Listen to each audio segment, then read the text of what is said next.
माँ, माँ। बाबा, माँ को क्या हुआ? माँ बोलती क्यों नहीं? अपनी अचेत पड़ी माँ दमयंती को हिलाते हुए नन्हा सा 3 साल का वासु पूछे जा रहा था। रघु ने उसे खींचकर अपने कलेजे से लगा लिया। बेटा, अब तेरी माँ नहीं बोलेगी, वो भगवान के पास चली गई। सिसकते हुए और वासु का सिर पुचकारते हुए रघु बोला। वासु के लिए ये सब समझना बहुत मुश्किल था। उसे तो बस उसकी माँ चाहिए थी, जिसका आंचल पकड़कर वो सारा दिन घूमता रहता था, जो उसके पीछे पीछे घूमकर उसे खाना खिलाती थी, उसे थपकी देकर लाड़ लड़ाते हुए सुलाती थी। रघु की माँ उमा जी भी एक कोने में निष्प्राण सी बैठी थी। एक तो बहू का यूं असमय चले जाना और ऊपर से अपने बेटे और पोते के आगे के भविष्य की चिंता ने उन्हें और भी बूढ़ा बना दिया था। सब कहते हैं कि बेटा बुढ़ापे का सहारा होता है, लेकिन ये बात तो बुजुर्ग भी अच्छी तरह समझते हैं कि असली सहारा तो इस उम्र में बहू होती है, जो दिन रात उनका ख्याल रखती है, जो घर की जिम्मेदारी को अपने कंधों पर उठाकर उनके कंधों का बोझ हल्का करती है। इस उम्र में बहू का विछोह बुजुर्गों के कंधों का बोझ दुगना बढ़ा देता है, जिससे उनके कंधे पहले से भी ज्यादा झुक जाते हैं। फिर बेटे पोते का मायूस चेहरा देखकर एक माँ खुद को कितना लाचार समझती है, ये एक माँ के दिल से बेहतर कोई नहीं समझ सकता। जैसे तैसे 13वीं का काम निपटाया गया। जिंदगी गुजर रही थी, लेकिन बेरंग सी। वासु सारा दिन पूछता रहता, बाबा माँ कब आएगी, दादी माँ कब आएगी। उसके इस सवाल का जवाब किसी के पास नहीं था। लेकिन एक दिन उमा जी बोल पड़ी, बेटा तेरी माँ जल्दी आएगी, अब तेरी नई माँ आएगी। उनकी बात सुनकर रघु अवाक सा माँ का मुंह देखने लगा। माँ, क्यों इस बेचारे को झूठी आस दिखा रही हो? नहीं रे रघु, मैं झूठी आस नहीं दिखा रही हूं। मैं अब तुम दोनों को यूं मायूस नहीं देख सकती। बेटा तू दूसरी शादी कर ले। ये आप क्या बोल रही हैं माँ? अभी दमयंती को गए महीना भी नहीं हुआ और आप दूसरी शादी के लिए बोल रही है? नहीं, मुझे नहीं करनी शादी। अरे पगले, जितना दुख तुझे है ना, उतना दुख मुझे भी है अपनी बहू खोने का। अपने लिए ना सही, एक बार इस नन्ही जान पे तो तरस खा। बेचारा कैसे रहेगा माँ के बिना? लेकिन माँ, क्या भरोसा वो आने वाली इसके साथ कैसा व्यवहार करे। मैं अपने मुन्ने को सौतेली माँ के हवाले नहीं कर सकता। मैं खुद पाल लूंगा मेरे बच्चे को। चुप कर रघु, बच्चे पालना इतना आसान नहीं होता। मैं भी भला कितने दिन बैठी रहूंगी। अब मैं तेरी एक ना सुनूंगी। एक लड़की है मेरी नजर में, बड़े भले घर की है, लेकिन बेचारी की किस्मत बस तेरे जैसी ही निकली। शादी के तुरंत बाद ही पति मर गया और ससुराल वालों ने वापस मायके भेज दिया। देखना, भगवान ने चाहा तो वो जरूर अपने वासु को माँ का प्यार देगी। उमा जी भी जिद पर अड़ी रही। आखिर एक माँ अपने बच्चों की भलाई के लिए कोई भी रूप धर लेती है। रघु भी माँ की जिद के आगे हार गए और जल्द ही इमली वासु की माँ बनकर इस घर में आ गई। गृह प्रवेश के बाद अंदर आते ही वासु खुशी से सारे घर में नाचता फिर रहा था।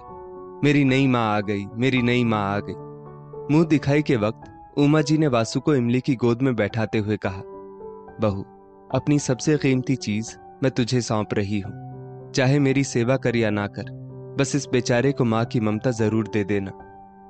वासु एकटक सा अपनी नई माँ का मुखड़ा निहार रहा था। उसकी मासूम भोली सूरत देख इमली ने उसे अपने कलेजे से लगा लिया। अब तो इमली बहू बाद में थी, लेकिन वासु की माँ जरूर बन गई थी। वासु जब अपनी तोतली जबान में इमली को नई माँ बोलता तो इमली का चेहरा खिल जाता। इमली वासु के सारे काम करती, पीछे पीछे घूमकर उसे खाना भी खिलाती और बदमाशी करने पर माँ की तरह डांट भी लगाती। उमा जी भी अब निश्चिंत थी कि घर संभालने वाली आ गई है। वासु को खुश देखकर रघु को भी अब इमली में दमयंती की छवि नजर आने लगी थी। एक रोज रघु की पहली पत्नी दमयंती के माता पिता किसी काम से रघु के गांव आए तो अपने नाती को देखने की लालसा से घर आ गए। उमा जी उस समय अपने भाई से मिलने अपने पीहर गई हुई थी। अपने सास ससुर के आने की खबर सुनते ही रघु भागा भागा खेत से आ गया।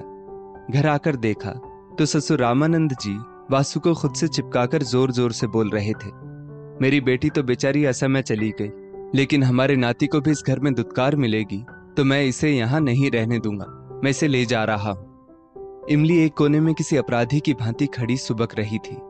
रघु के बहुत पूछने पर कि क्या हुआ, वासु की नानी बोली, दामाद जी, हमें आपसे ये उम्मीद नहीं थी।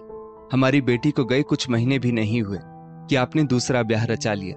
और हमारे नाती को ऐसी औरत के हाथों सौंप दिया जो उसे छड़ी से पीट रही है।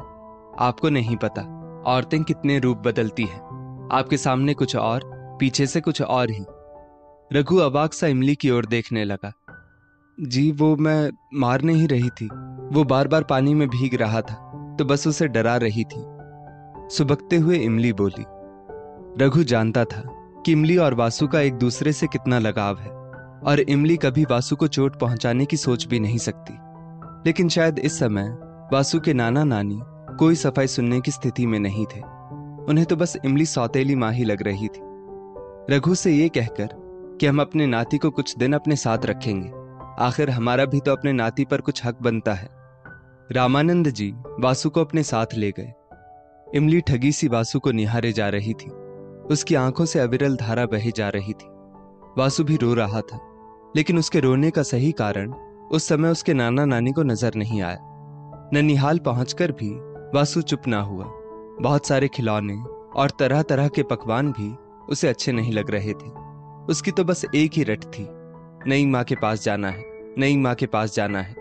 रोते रोते ही वो सो गया। इधर इमली का सारा बदन बुखार से तप रहा था, ना कुछ खाए ना कुछ पिए। जब उमा जी वापस आई तो सब कुछ देख सुनकर हैरान थी। रघु से बोली, तेरे सास ससुर ने यह भी ना सोचा कि माँ लाड करती है तो गलती पर बच्चे को डांटती फटकारती भी है। उन्हें तो बस इमली का सौतेली माँ होना खटक गया। क्या दमयंती नहीं डांटती थी वासु को? 2 दिन बीत गए, लेकिन ना वासु ने कुछ खाया ना इमली ने। हार कर रामानंद जी वासु को लेकर रघु के द्वारे वापस आ गए।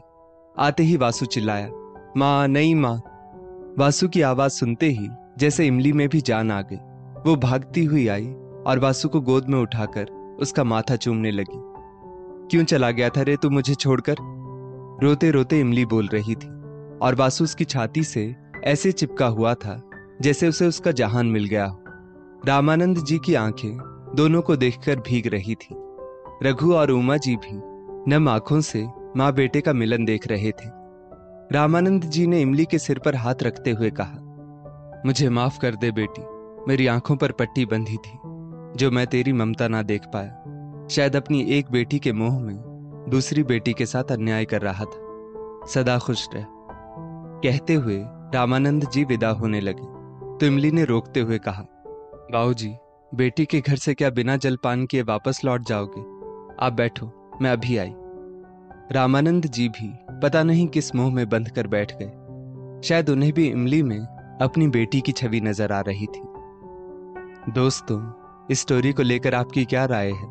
नीचे कमेंट करके जरूर बताइएगा और ऐसी ही और भी बेहतरीन वीडियोस के लिए हमारा पेज जरूर फॉलो करें।